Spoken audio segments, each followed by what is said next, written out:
da classe Profeta Samuel, da Igreja Batista Regular de Boa Vista.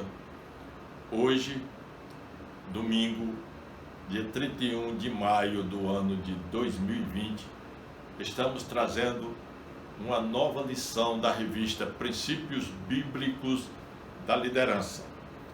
E a lição que nós vamos trazer no dia de hoje para os senhores trata da lei da vitória, confiança. E o texto indicado, básico da revista, está em 2 Crônicas 34, de 1 a 13. Como o texto é longo, nós vamos trazer só um resumo do que trata esse texto bíblico. Esta passagem nos mostra como foi o reinado de Josias, filho de Manassés. Ele fez o que era agradável ao Senhor Deus. E em seus dias promoveu uma grande reforma espiritual em Judá. Destruiu os altares idólatras e designou recursos para a restauração do templo do Senhor. Enquanto a reforma era feita, os trabalhadores encontraram o livro da lei de Moisés.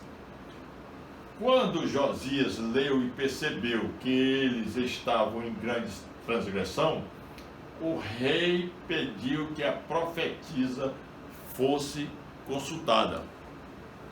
Ela, a profetisa, previu um grande juízo estava para vir sobre Judá, em consequência da idolatria, mas de acordo com a profecia de Josias, não viria isto.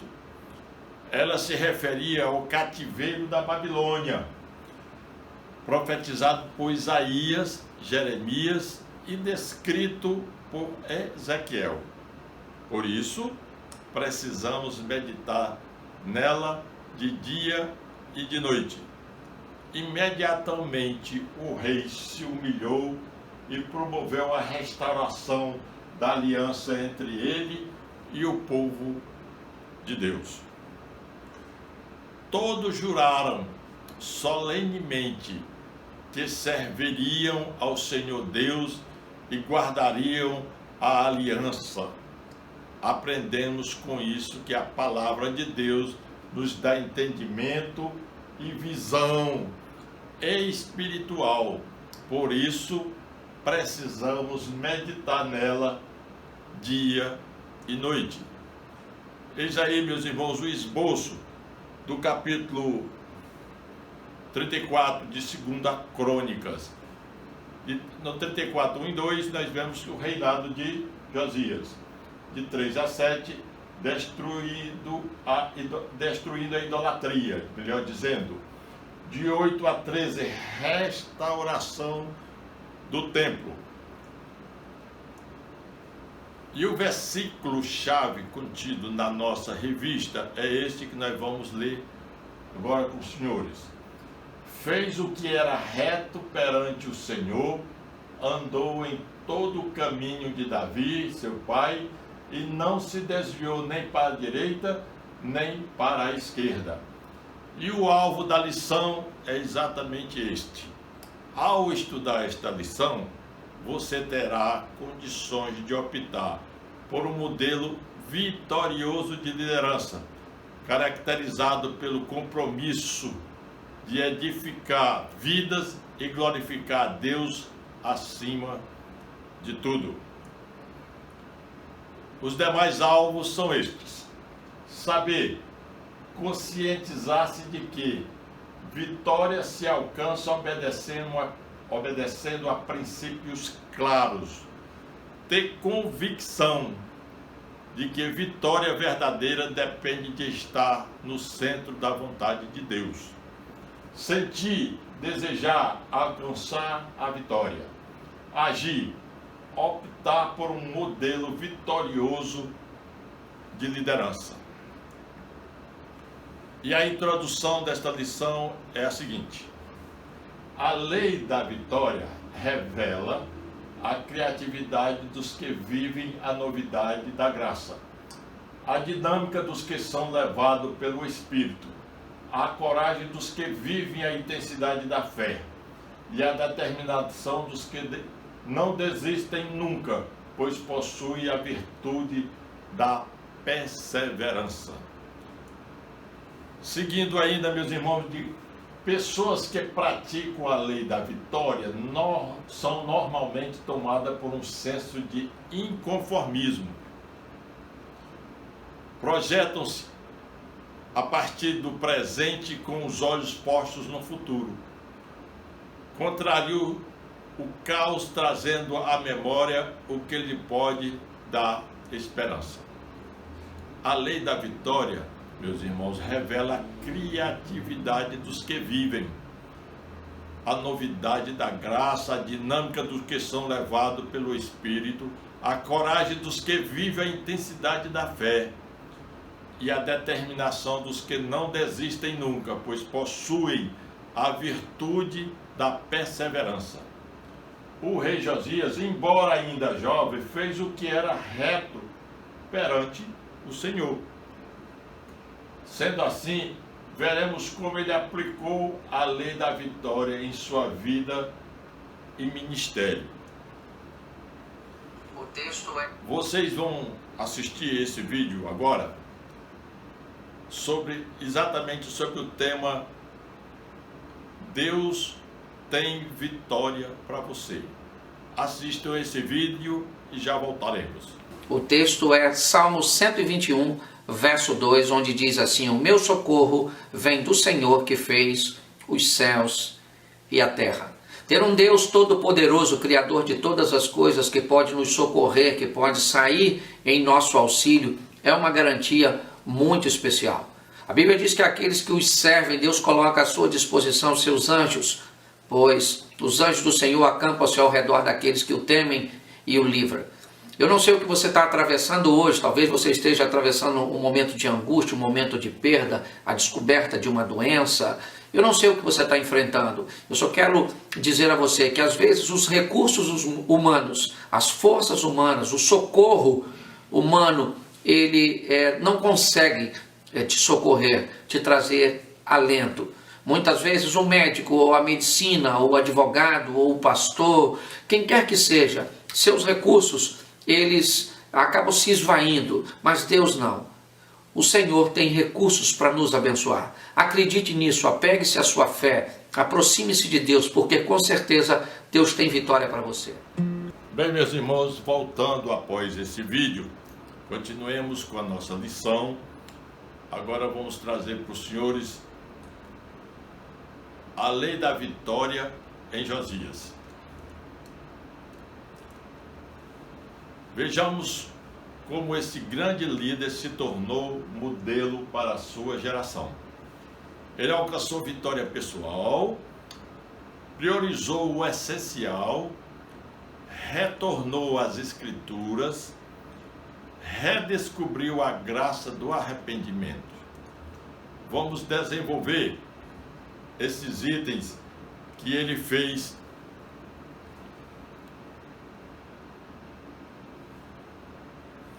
Tem um probleminha aqui no computador. Vamos desenvolver esses itens que nós acabamos de falar sobre Josias. Ele priorizou o essencial. O rei Josias foi um dos bons reis de Judá. Ele prezou pelo culto ao verdadeiro Deus. O cronista escreveu dizendo que no 8º ano do seu reinado, ou seja, quando ele tinha apenas 16 anos de idade, o rei começou a buscar a Deus de Davi, seu pai. Está lá em 2 Crônicas 34, 3. Josias era descendente do rei Davi. No 12º ano do seu reinado, portanto, com aproximadamente 20 anos de idade, o rei Josias deu início efetivamente às reformas em Jerusalém e Judá, alcançando inclusive o norte de Israel. É interessante saber que o profeta Jeremias começou seu ministério como profeta durante o reinado de Josias, no 13º ano, em aproximadamente 626 a.C., está lá em Juízes 1, 2. Vocês podem conferir as suas Bíblias. O rei Josias, meus irmãos, com humildade e integridade, deu a Deus o primeiro lugar na vida. Está lá em Mateus 6, 33. Antes de criar gosto pela cadeira de rei, ele aprendeu a estar ajoelhado diante de Deus. Ele experimentou o poder da devoção. Antes de liderar qualquer pessoa, ele se deixou governar pelo Deus soberano. Ele procurou reforma para seu coração. Desenvolvendo o item B, retornou às Escrituras. O rei havia interrompido a adoração aos falsos deuses em Judá, destruindo altares que serviam ao paganismo. Ele também providenciou que o templo recebesse os reparos necessários. E foi durante esta época que o sumo sacerdote Ilquias encontrou o livro da lei no templo. O que se sabe é que esse livro foi muito importante na sequência das reformas de Josias. Quando o livro foi encontrado e Josias teve ciência do seu conteúdo, ele entendeu que o povo havia estado em terrível rebeldia contra Deus e por isso seria alvo do juízo divino. Então, rapidamente ele pediu que o Senhor fosse consultado, ou seja, ele queria ouvir um parecer profético. E na ocasião a profetisa Hulda foi procurada. Vamos destacar esta frase. Um líder bem-sucedido é alguém que maneja bem a palavra da verdade, que alicerça suas ações, escolhas e valores à luz dos mandamentos e princípios bíblicos.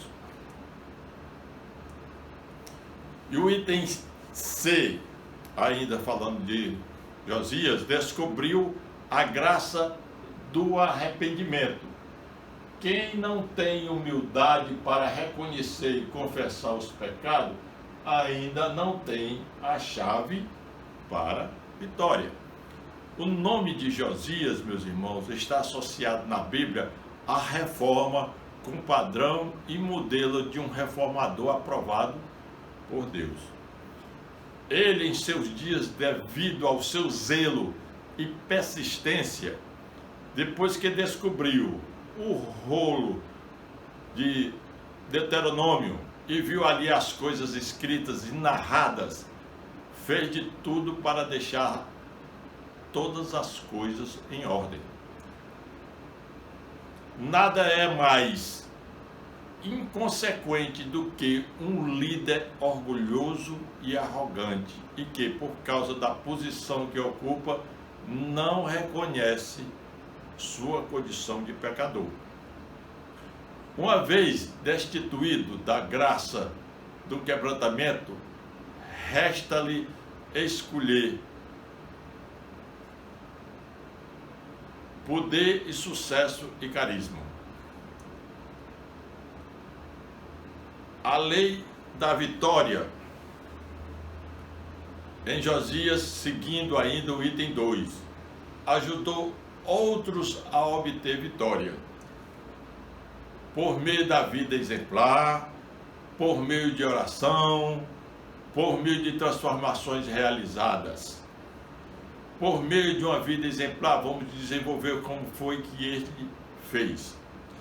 Josias, como líder do seu povo, eliminou todos os modelos dos antigos líderes, Manassés e Amon, o que ajudou a ser vitorioso.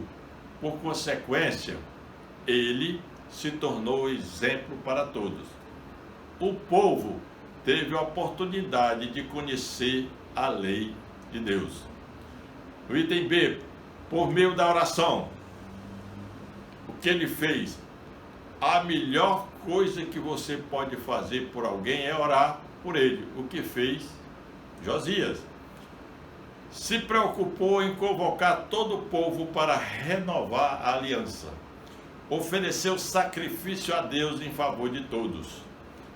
A oração é um ato de dependência e súplica para que Deus faça aquilo que só Ele pode fazer.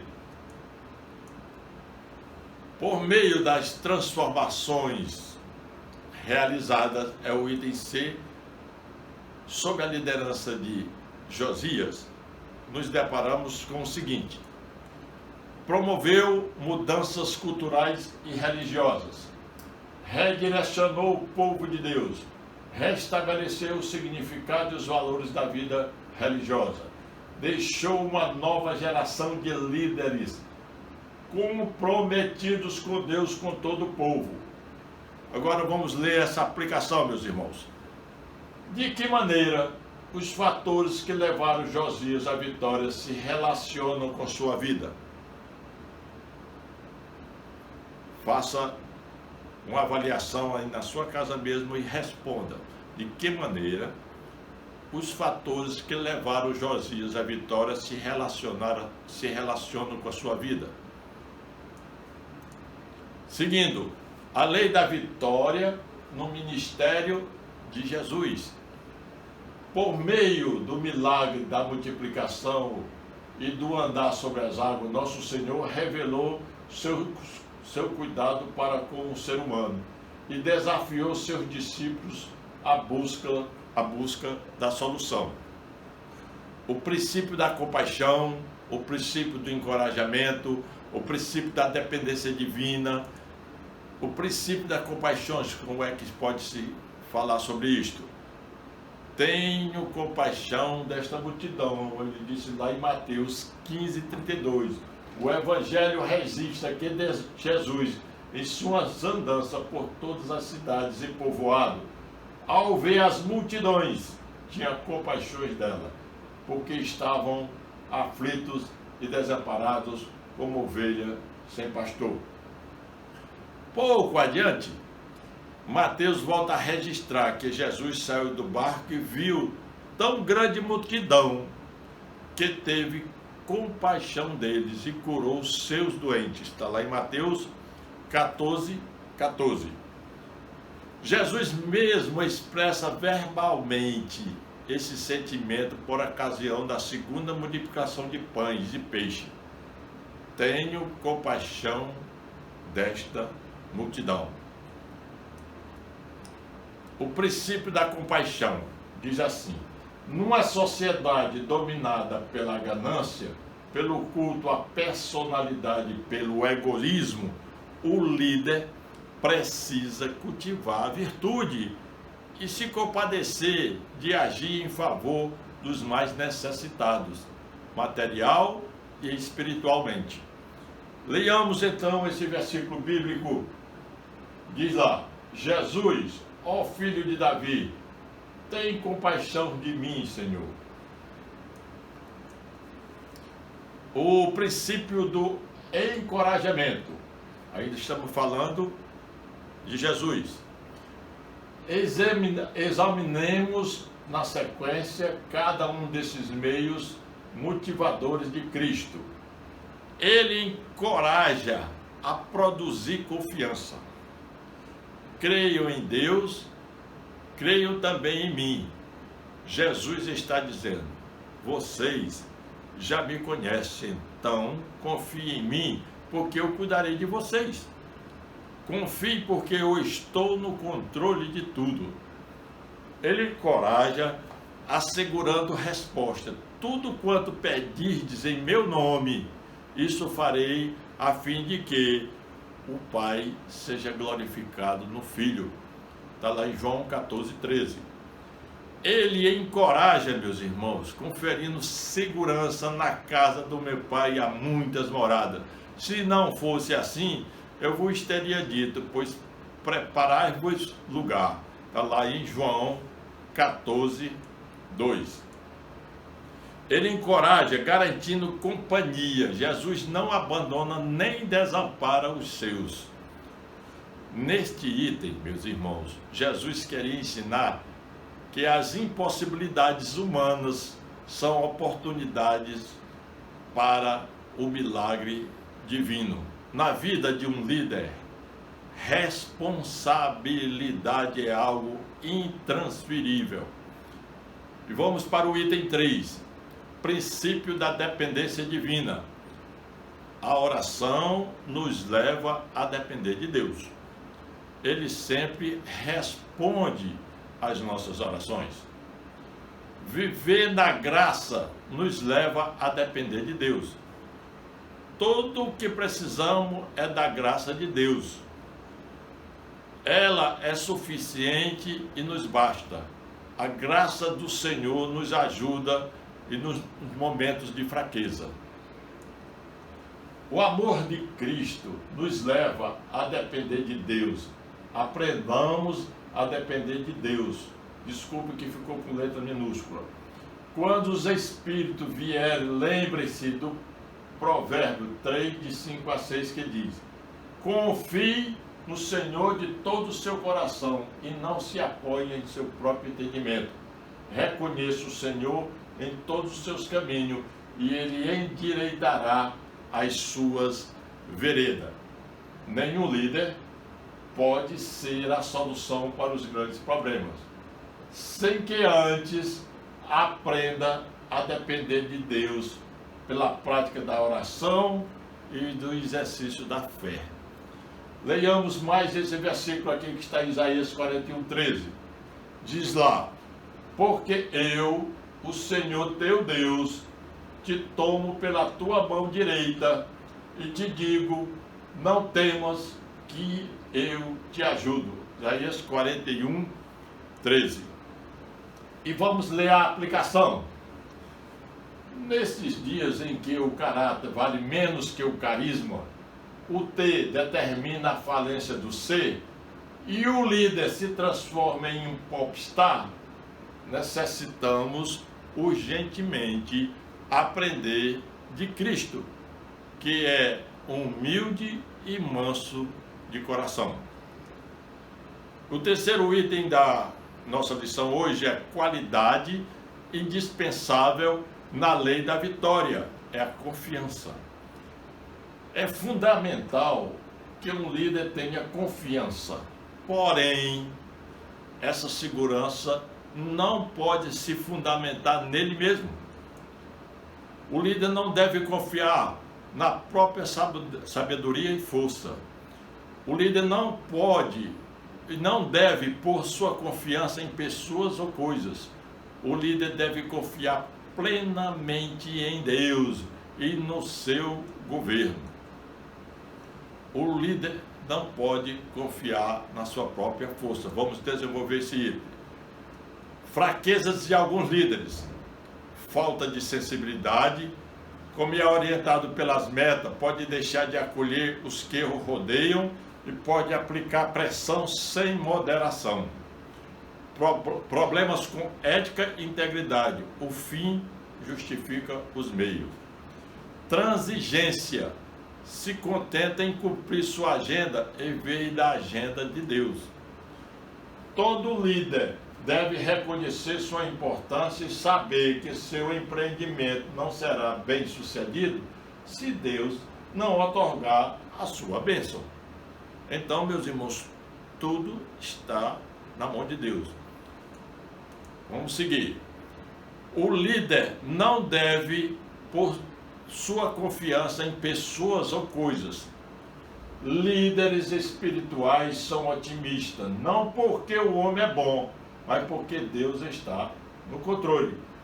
O líder não pode deixar seu descontentamento se transformar em desconsolo. Quando vê a imperfeição da igreja, deve dizer, como o escritor de Hebreus em 6:9: amados, mesmo falando desta forma, estamos convictos de muitas coisas melhores em relação a vocês, coisas próprias da salvação.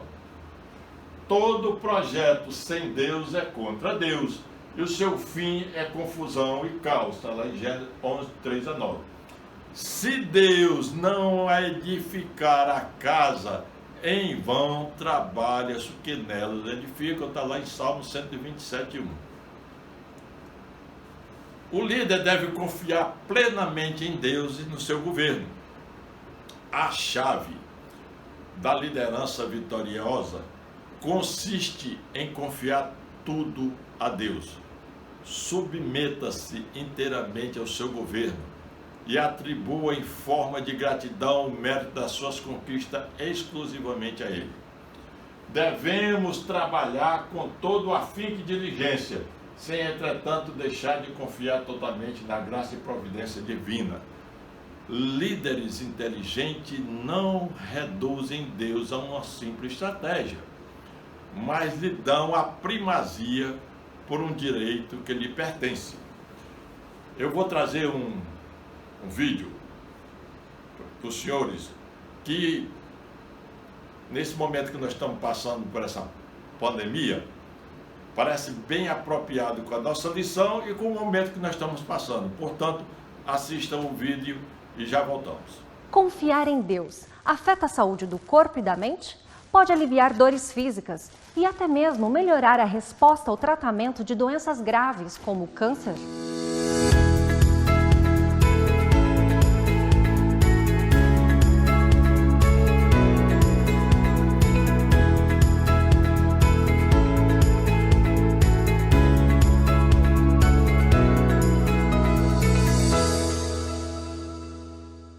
Uma coletânea de pesquisas mostraram que mais de 32 mil pacientes com tipos variados de cânceres tinham uma melhora superior à resposta ao tratamento em comparação com os que não exerciam fé em Deus. A fé é uma grande aliada da saúde, faz bem para a imunidade, melhora a resposta a processos de quimioterapia ou radioterapia e ainda pode ajudar a combater depressão e ansiedade.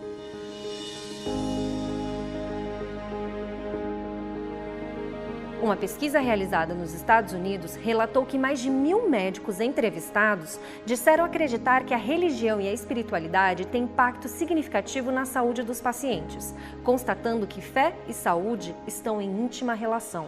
Outra curiosidade são os estudos recentes da UNB, que mostram que os pacientes que receberam orações, mesmo sem saber, têm melhora no quadro de doenças em comparação aos que não receberam. O simples ato de orar pode melhorar a imunidade e aliviar até mesmo dores físicas. Confiança em Deus é um remédio para a nossa saúde física, mental e espiritual. Confiança num ser superior, num ser que te criou, que te salvou, que te perdoa dia a dia e que te dá uma nova oportunidade e uma esperança de vida eterna. Isso nos traz uma paz, uma segurança, uma certeza para caminhar nessa vida de maneira segura, equilibrada, querendo honrá-lo, então cuidando também de nosso corpo, nossa saúde física em todos os aspectos. Ter Deus na vida, no coração, nos traz uma plenitude que nada pode substituí-lo. Você acabou de ver que confiança em Deus é um remédio fundamental, que acelera o processo de cura e restauração do corpo, aumenta a imunidade e melhora a resposta ao tratamento de inúmeras doenças. Este foi o último vídeo da série dos 8 remédios naturais. Se você perdeu algum vídeo, não deixe de conferir todos. Voltando após esse vídeo, vamos ler a aplicação. É fundamental que você aprenda a confiar no Senhor em todo o tempo. Quem confia em carros e cavalos mais do que no Senhor, comete o pecado da idolatria. Todo líder deve saber que a sua suficiência é o Senhor. E concluindo, meus irmãos, essa lição, vamos lá para a leitura da conclusão. Que Deus levante pela sua graça uma nova geração de líderes em nossa igreja, em nosso país, que sejam santos de caráter, despojados de si mesmo, que rejeitem o pecado, que resistam ao maligno e que amem a Deus sobre tudo e sobre todos. Com essa conclusão, meus irmãos, eu termino esta lição nesse domingo, que eu acho que foi bem proveitosa, e que os irmãos tenham a paz de Deus nesse domingo e que Deus continue com vocês por toda essa semana. Muito obrigado.